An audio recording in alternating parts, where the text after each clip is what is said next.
Instituto Nacional de Transparencia, Acceso a la Información y Protección de Datos Personales. Para el INAI es motivo de celebración llegar al final de una empresa, me refiero de una hazaña, en la que la sociedad civil organizada, representada por Fundar, logró por fin, tras una larga batalla legal, jurídica, que el juez de distrito, el juez octavo distrito con sede en la Ciudad de México, ordenara al SAT entregar directamente al solicitante que lo fuera en su día, vía solicitud de acceso a la información, y luego, ante la negativa que hubo en el SAT, una negativa que se prolongó en el tiempo, el origen de este asunto lo desencadenaron las resoluciones del IFAI, primero, que desde el 2007 han sido consistentes, y luego las del INAI, ya como órgano constitucional autónomo, ordenando siempre, en los dos casos, que toda decisión del SAT o del fisco relacionada con condonaciones fiscales o con cancelaciones de créditos fiscales debe ser pública. Así es que ayer vimos por fin llegar a puerto en esa decisión. Hay que reconocerle también a la titular del SAT, a Margarita Ríos Farjat, que entendió la decisión judicial, a pesar de haber interpretaciones jurídicas que durante largo tiempo el SAT sostuvo, en el sentido que, hay que reconocerlo, la información previa a 2014 en estas asignaturas o rubros era motivo de secreto fiscal. Entonces el SAT tenía el escrúpulo de poder violentar secreto fiscal, que desde luego lo hubo en el pasado.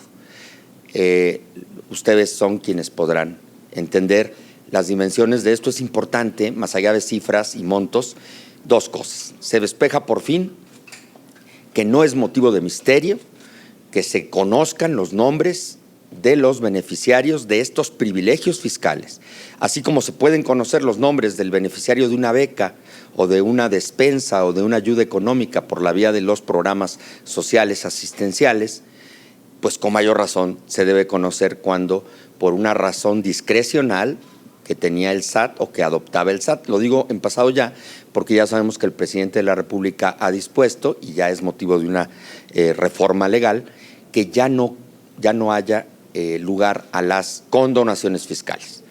Por lo pronto, las cancelaciones fiscales tienen otra dimensión porque tienen que ver con créditos fiscalmente incobrables. Entonces ahí, por una razón de economía y de energías humanas y de diligencias fiscales, pues perseguir créditos incobrables en principio se toma la decisión de cancelarlos. Pero la cancelación no impide que cuando se localice al contribuyente, que incluso está normalmente pues escapado del alcance del fisco, pues se haga valer el crédito fiscal. Si gustan ustedes hacer algunas preguntas. ¿Sí? Compañero de Milenio. Por favor. Tengo tres preguntas. Ayer el comisionado Joel Salas mencionaba una serie de amparos que eran parte de los que evitaba que se conociera la información de personas físicas y morales que tendrían amparos. ¿Cómo van esos amparos? Oh, bueno, están, así es. Ayer pudimos comprender en la dimensión, hay que decir que desde el INAI, hace más de 4 años, cuando el litigio estratégico de Fundar inició, quien de nosotros vino acompañando los procesos de exigencia y seguimiento fue el compañero Óscar Guerra Ford. Y en la última etapa, quienes estuvimos yendo a ver al juez de distrito fue la comisionada Josefina Román, de manera directa. Es decir, el INAI ha estado acompañando este proceso durante todo este tiempo. Sí, tenía razón, el compañero Salas decía que hay por lo menos 201 contribuyentes que se ampararon. La cifra nos lleva a entender que 201 contribuyentes que se ampararon y que los amparos están irresueltos, es decir, todavía no hay luz al respecto. Suponemos por los precedentes como esta resolución que ya decidió, sin cortapisas, que esto es público, que muy probablemente, muy seguramente, me atrevo a decirlo, los jueces de amparo que siguen precedentes y que siguen una línea interpretativa van a conceder lo mismo. Lo que sí es interesante es que esos 201 créditos representan, según lo que ayer se dijo, más de 100,000 millones de pesos. y los otros 15,000 contribuyentes, acá son 201 contribuyentes, los otros 15,000 contribuyentes alcanzan el aproximado a 170,000 millones de pesos. ¿Esos 201 no están en la lista que se... No, así es, están sub judice porque el juez de amparo concedió la suspensión provisional primero y luego la definitiva, hasta que resuelva el fondo. Entonces, de esos 201 no tenemos todavía la certeza ni de quiénes son, ni de cuánto implica el monto de cada crédito. Ahora, en ese sentido, me gustaría preguntarle, se supone que según la Constitución, las resoluciones del INAI son inatacables. Sí. ¿Por qué hay jueces que se animan a dar amparos para evitar la difusión de información? Y también, ¿qué lecciones les deja a ustedes este juicio o este litigio tan largo? Que, bueno, es una gran pregunta. Primero, las resoluciones del INAI son inatacables para los sujetos obligados, para el SAT, por ejemplo, o para Pemex, o para la CEP, o para cualquier institución, órgano autónomo, el que sea, partidos políticos. Pero nunca se puede cancelar el derecho al amparo de los particulares que se puedan sentir agraviados o afectados porque una información se haga pública. Así pasó en este caso, los que se ampararon fueron los empresarios o las personas físicas que estiman o estimaron que conforme al entonces vigente secreto fiscal, ellos podían requerir que sus nombres y esos montos no se dieran a conocer. Y los jueces, sí, hay que decirlo, de amparo, han sido en estos casos generosos, obsequiosos de otorgar las suspensiones, y en este caso el litigio estratégico que Fundar encabezó con gran persistencia y perseverancia logró llegar a término hace meses, pero lo que estaba pendiente era el cumplimiento de la orden del juez. Y ahí es donde otra vez tuvimos que ir. Ahí nosotros nunca fuimos terceros interesados. El INAI nunca fue llamado por los jueces a ser tercero interesado. El INAI emitió una resolución que para nosotros tenía que acatarse por el SAT. Y el SAT no la cumplió porque hubo amparos que paralizaron esa orden. Pero ya ahora que incluso el juez de amparo de estos casos, que es el caso que hoy está revelándose, ya dijo, adelante SAT, puedes entregar. Entonces el SAT adujo una serie de formulaciones para decir, tengo que primero notificar a todos los afectados. Afortunadamente y coincidentemente, apenas la semana pasada, una contradicción de tesis a nivel de un colegiado de circuito reveló que cuando el INAI emite resoluciones de este tipo, no se debe llamar a los afectados, en este caso terceros afectados. El INAI instruye al SAT, por ejemplo, pero el INAI, en este caso, ya lo dice el juez supremo, el juez federal, bueno, supremo es la Corte, pero el juez superior de carácter federal, que no se debe en estos casos notificar, que estas personas, al ser beneficiarias de decisiones del Estado, su nombre debe estar revelado y los montos por los cuales fueron beneficiados. Entonces, se ha avanzado radicalmente. De esto no pone en contradicción la definitividad, ya lo dije. Otra cuestión, esta batalla larga merece 2 capítulos.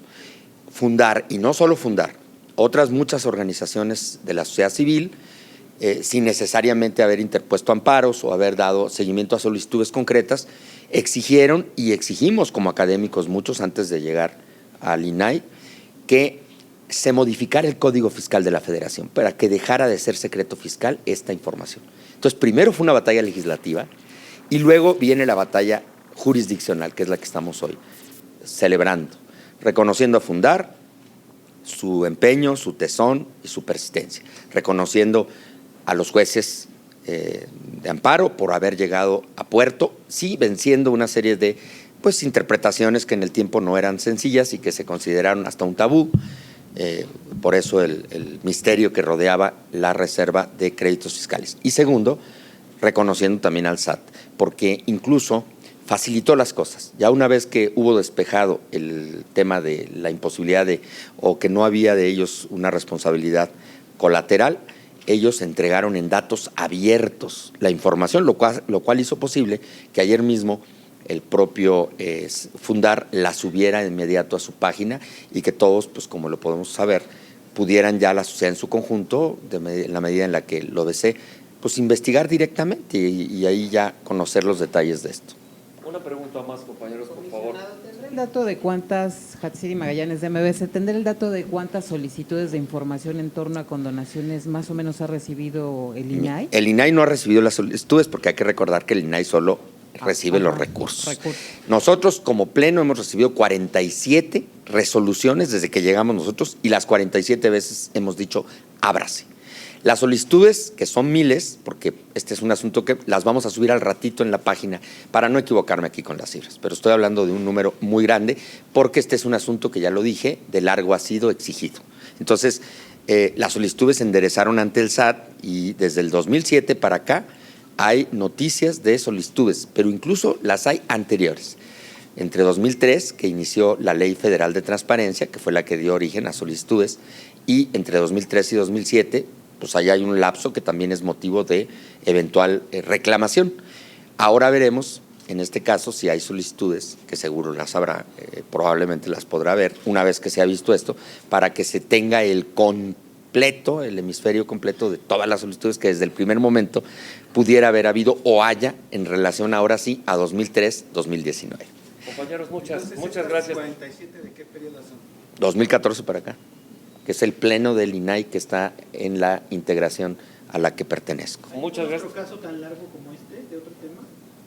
No, el litigio este es quizá el más representativo.